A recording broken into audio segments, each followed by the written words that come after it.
Hello, everyone, and welcome to this new edition of the ERS Monograph podcast. I'm Guido Marchi, pulmonologist at the University Hospital of Pisa in Tuscany, Italy. I'm joining you today as a member of the ERS Monograph editorial board, serving as the early career member representative. On this occasion, we are discussing the newly published ERS Monograph on chronic cough, the first to be entirely dedicated to this field of major clinical and scientific relevance. I'm really honored and delighted to welcome our guest editors, Professor Woo-Jung Song, Professor Lorcan McGarvey, Dr. Peter Cho, Professor Kian Chung. Would you like to introduce yourself? Woo-Jung? I'm Woo-Jung Song from Seoul, South Korea. I'm really pleased and honored to join this project, and it's a great pleasure to join this interview. Thank you very much. Lorcan?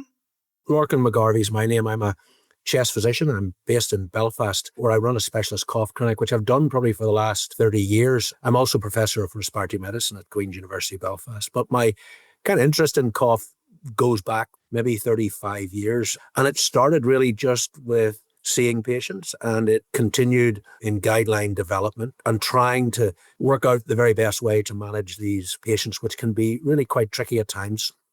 I've also been lucky enough to be involved in some basic science, which has maybe helped in some way to understand the mechanisms of this complex condition. And finally, I run a clinical trial unit as well. And we've been involved in a number of the treatments that look promising for this condition.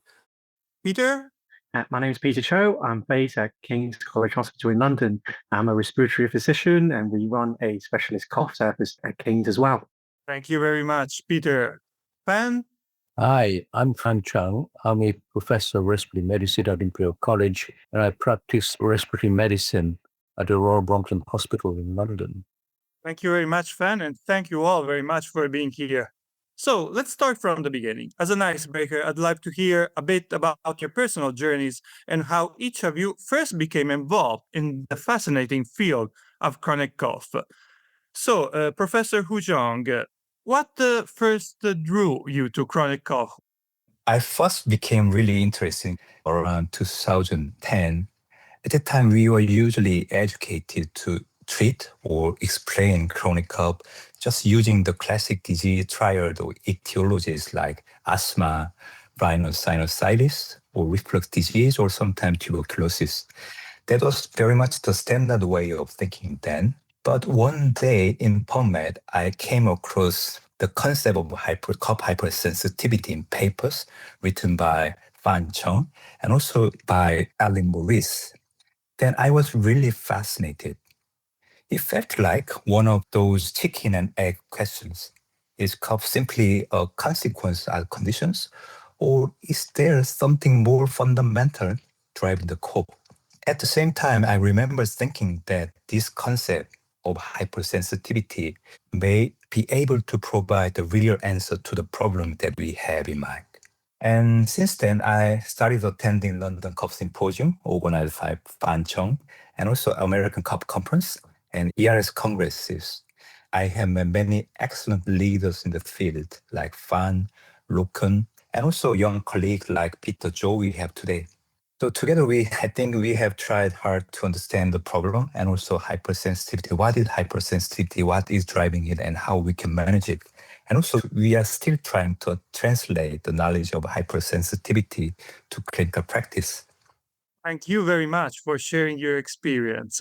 What about you, Lorcan?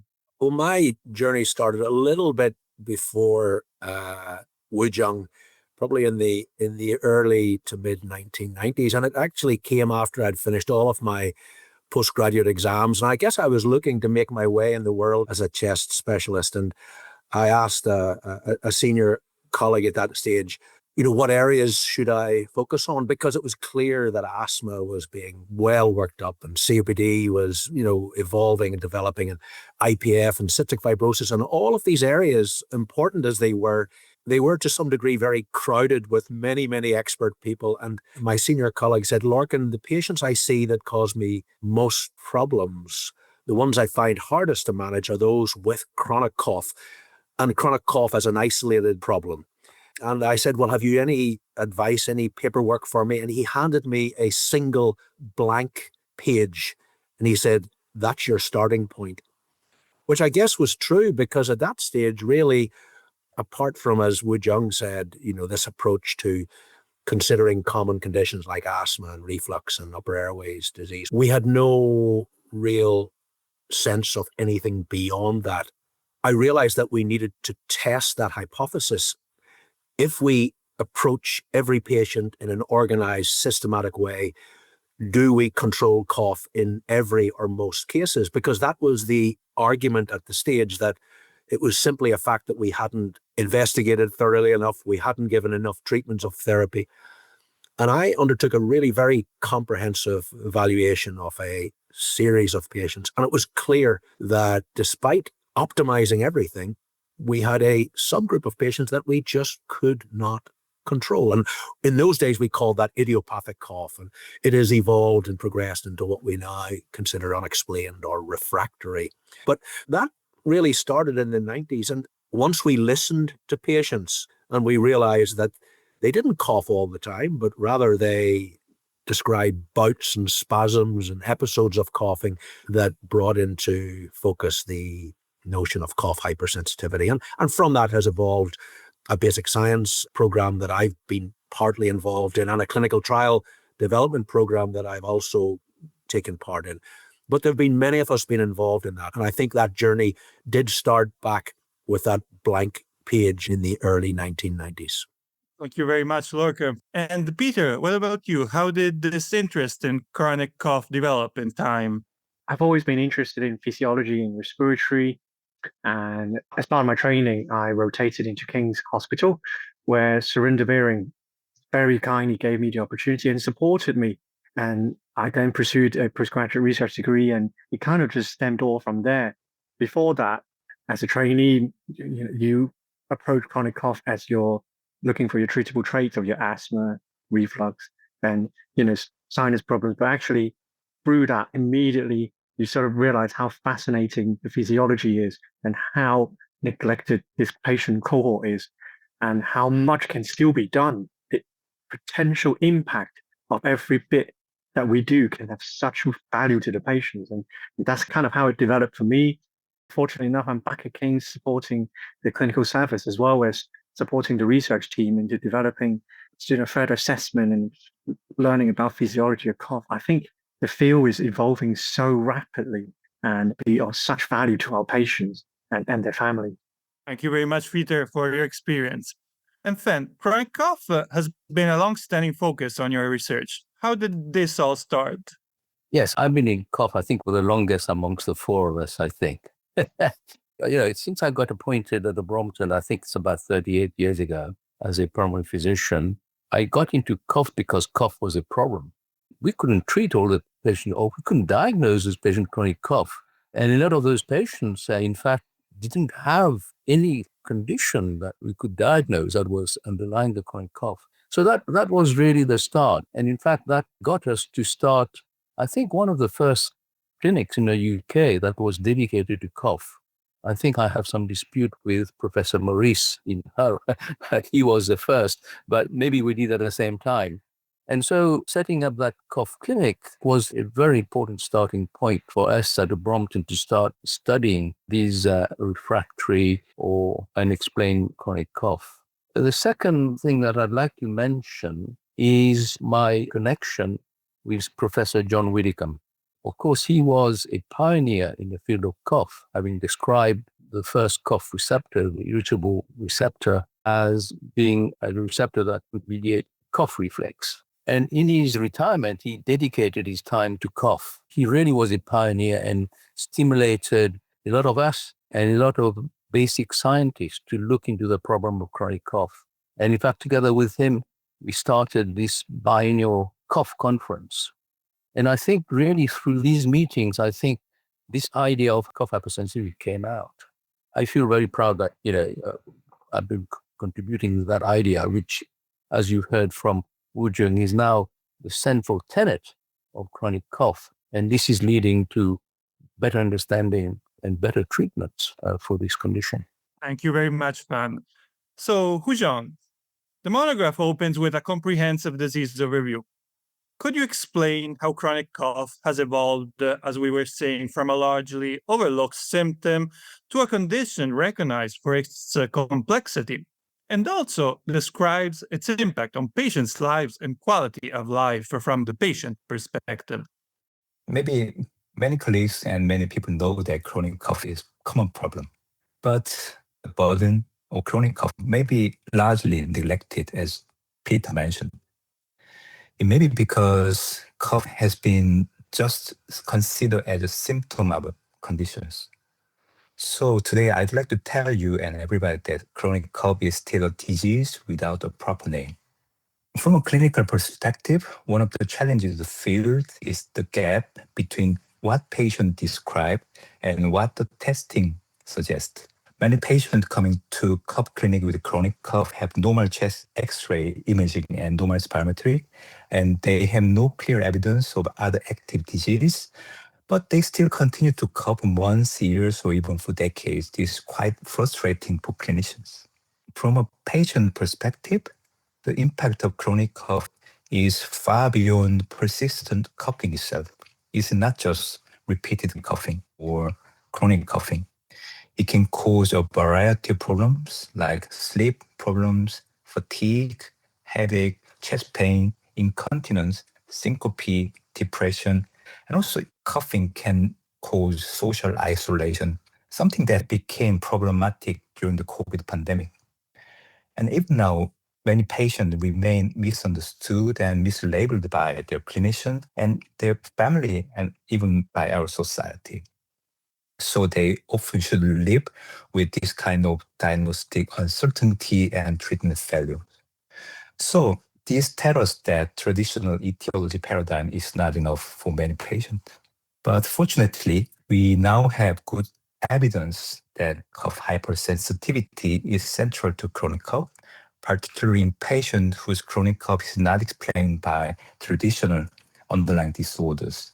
And also, it is good news that we see new antitussive medicine are coming to the field, and some are already in the market and others are under development. Finally, I'd like to mention about how it is important to recognize chronic cough as disease. But fortunately, we are seeing the paradigm shift is already underway. Juan mentioned about COP conference in London, and the title will be ERS COP conference in July, and the main topic is chronic cough as a disease. And many colleagues around the world are working together to redefine chronic cough as a disease condition and also to make it happen in WHO ICD classification because it is the system that underlies prescription and statistics. And here I'm very happy to say that the ERS is leading the project. And these activities are very timely and important to patients. And all these content we discussed today are being covered in this monograph. Thank you very much, Woo-Jung. I believe this shift in perspective is particularly important for everyday clinical practice, and it strongly reinforces why patient-reported outcomes and also quality of life must be always central to management. So, Peter, moving on to you. Could you briefly summarize the key tools and methods used to assess cough frequency, severity, and hypersensitivity? So like you're all saying, we need to start thinking about chronic cough as a disease. And like any other disease, we need to be able to assess it to know how severe it is and also rather not how therapy has had any value to our patients. I think that's what you're alluding to, Guido, the importance of value-based medicine. We all know what a cough sounds like. So the most logical thing to most of us almost seems is to see how often we cough, hence the cough frequency. At the moment, though, really the cough frequency monitoring tools are still largely not commercially available, i.e. they really only use in research setting by and large. And so far, we've really only focused on counting cough, as in how many times of that explosive sound that we are so familiar with cough is. That you can imagine is just a single facet of what a cough really is. And we're now starting to understand that we need to work out the optimal duration, and rather not there are other elements within the cough sort of metrics, objective-wise, that we can actually assess. That is still all evolving, and that's really interesting with the development of technology, both in battery life and also in AI. That is a complete open sea at the moment, as we often would imagine, with so much information out there coming at us at such a fast pace. It's hard to actually work out what's best and what the consensus is. And that links quite neatly into patient-reported outcomes, your subjective assessments. Largely, they revolve around severity and quality of life. There are validated tools, relatively easy, and as you can imagine, much cheaper to employ. There is a slight mismatch in that the information we have so far, the data suggests that cough frequency often associate at best moderately with patient-reported outcome, which then makes you wonder, is cough frequency the best way to measure things?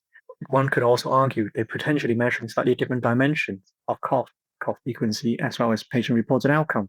So there are validated tools, and the most common ones for severity is probably visual analog scale. Clinically, though, the numerical rating scale is probably easy to use, 0 to 10, but currently it's not fully validated. In terms of health status, quality of life, we have cough-specific tools like the Leicester Cough Questionnaire and the CQLQ. Those are relatively easy to employ. I do appreciate also, though, what I've discussed mostly are often only used in the research or specialist clinic setting because those tools are still relatively long. For example, the LCQ is probably one of the shorter ones. CQLQ is actually quite a long tool. So I think some of the tools as chronic cough is becoming more regarded as a disease will hopefully be used more widely. So VAS and NRS are very relatively easy to use in the clinical setting. We can assess the severity of the cough relatively easily with that. It's important for us to have accurate assessment of cough because just as any other disease in respiratory, we need accurate assessments so we can also phenotype our patients to tailor our treatment appropriately to our patients. So what I would say is there are some tools validated, more so in the patient-reported outcome side of things. There is a lot of validation on cough frequency, but that is much more evolving as a field. And I think it's a very exciting area because this will drive us in our clinical practice and hopefully drive phenotyping cough and giving individualized treatment to our patients. Thank you very much, Peter. This clearly supports a more structured and measurable approach to cough evaluation and also personalized care, I guess. So, Fan, the monograph covers pharmacological and non-pharmacological therapies and provides guidance on establishing specialist cough clinics. Could you briefly explain what makes a cough clinic effective, which disciplines should be involved, and how multidisciplinary approach benefits patients? Yes, I think the establishment of specific cough clinics has been really big breakthrough in not only understanding the disease, but also in terms of improved management.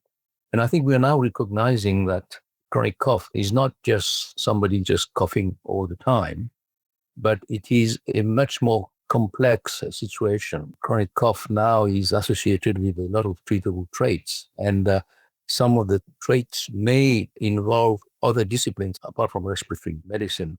And so the cough clinic allows this interaction of different disciplines to focus on a problem of chronic cough.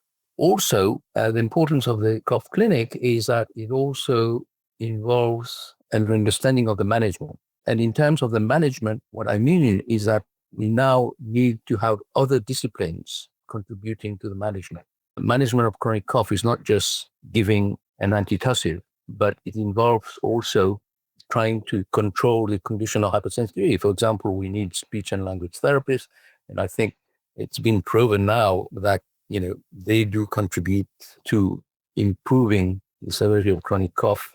And you have physiotherapists, you have the ability of assessing the severity of the cough, and this is really a very specialized area, and there's not much more research that we need to do to get the right way of assessing those patients. And of course, that also involves measuring lung function. And so all this under the umbrella of a cough clinic, I think, has been very important in the way in which we approach the problem of chronic cough. Thank you very much, Fan.